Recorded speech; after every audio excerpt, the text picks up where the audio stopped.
Governor.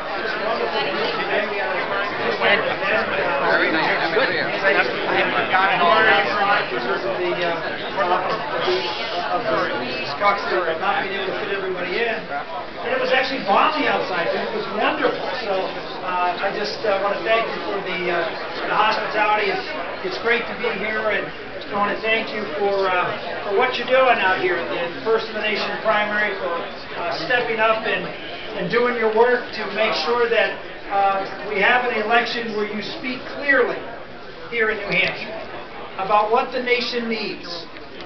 We all have an obligation when you are first in the nation as a primary to step up and examine the candidates.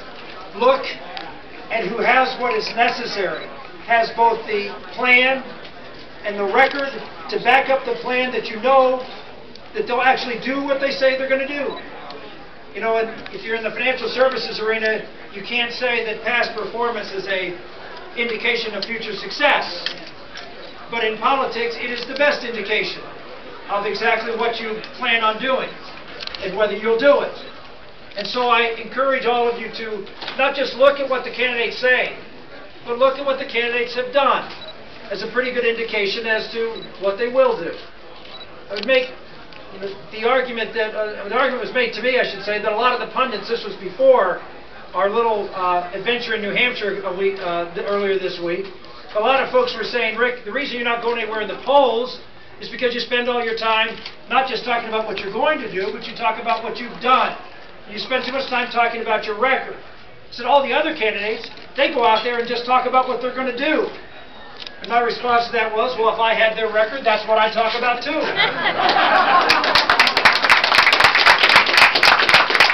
But I'm proud of my record. Is it perfect? No.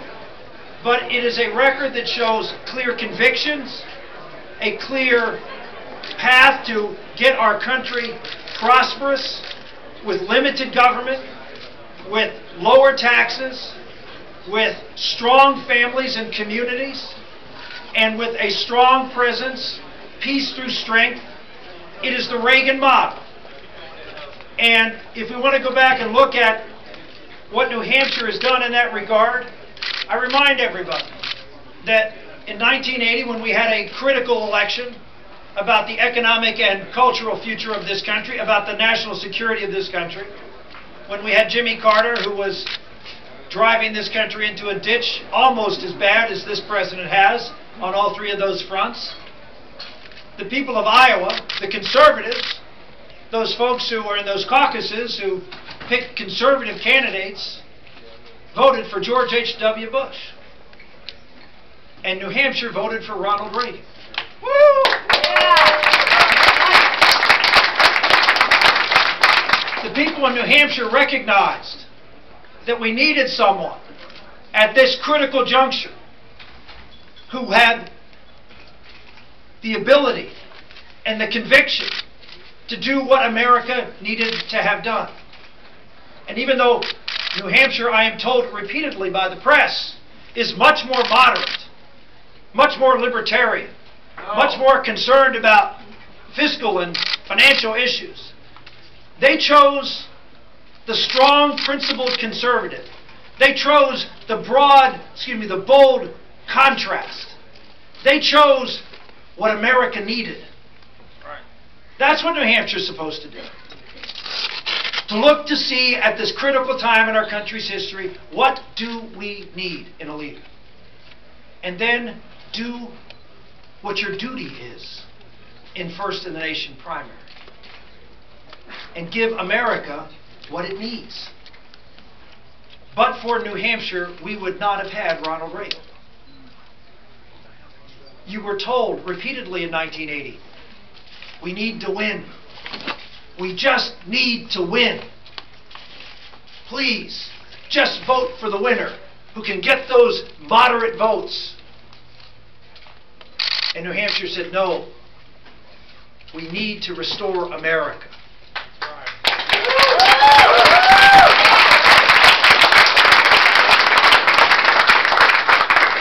And so I challenge the people of New Hampshire. There's an article written the other day, and I was doing my final lap around Iowa, And I asked the people of Iowa, I'm going to ask you here tonight. And they said that Rick Santorum is running an ask, don't tell finale to his campaign. I'm going to ask you, not tell you, I'm going to ask you to do what your duty is. To not look at what the pundits are saying, who can win, who's the best positioned, who has the best organization, who can raise the most money. Lead. Do what you think is best. Pick the person who is the right person to do what is necessary for this country. And be bold, because it is the time to be bold. We need the sharp contrast. We need a real reversal of where this country is headed. Lead and be bold. If you do those two things, you will surprise a lot of pundits. You will send a clear message from New Hampshire as to what this country needs to move us in a direction of limited government, not top down.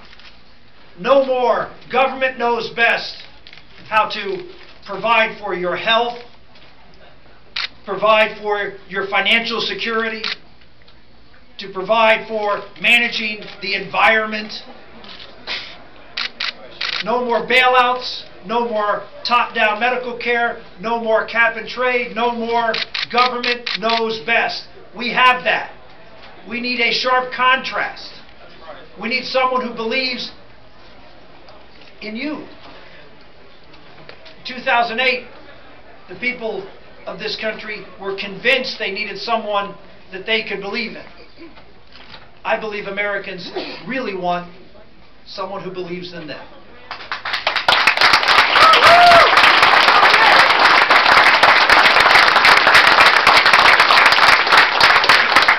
If there's any group of people in my now 31 visits to the state of New Hampshire, if there's any group of people that I am absolutely convinced believe in freedom, who believe in that American exceptionalism of limited government, believing in strong families, strong communities, and providing and doing things at the local level, active participants in the civic ordeal of life. It is the people here in New Hampshire. You can applaud for yourself. I was complimenting you. And so I would encourage New Hampshire, send a message as to who New Hampshire is. Tell all these pundits that you understand conservatism. You understand the basic principles of our country better than anybody because you live them. Do on Tuesday what you do every other day in New Hampshire. Vote for someone who believes and will fight and will lead and accomplish limited government so the live free or die state will be free. Thank you very much.